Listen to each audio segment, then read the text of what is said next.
ni ushindi wa kila Mwafrika, akiwa KANU akiwa KADU.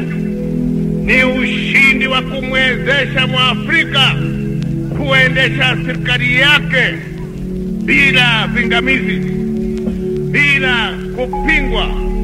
Na hii ndio mimi nawasihi watu wote kujua kwamba katiba ambayo sisi tumekwisha itengeza ni katiba ya kila Mwafrika, ni katiba ya serikali ya Mwafrika.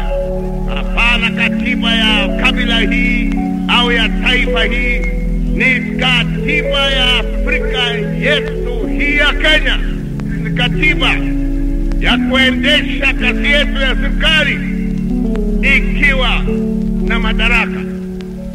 Kwa hivyo ndugu zanguni, msiende nyumbani na kushindana ate sisi KANU tumeshinda, sisi KADU tumeshindwa.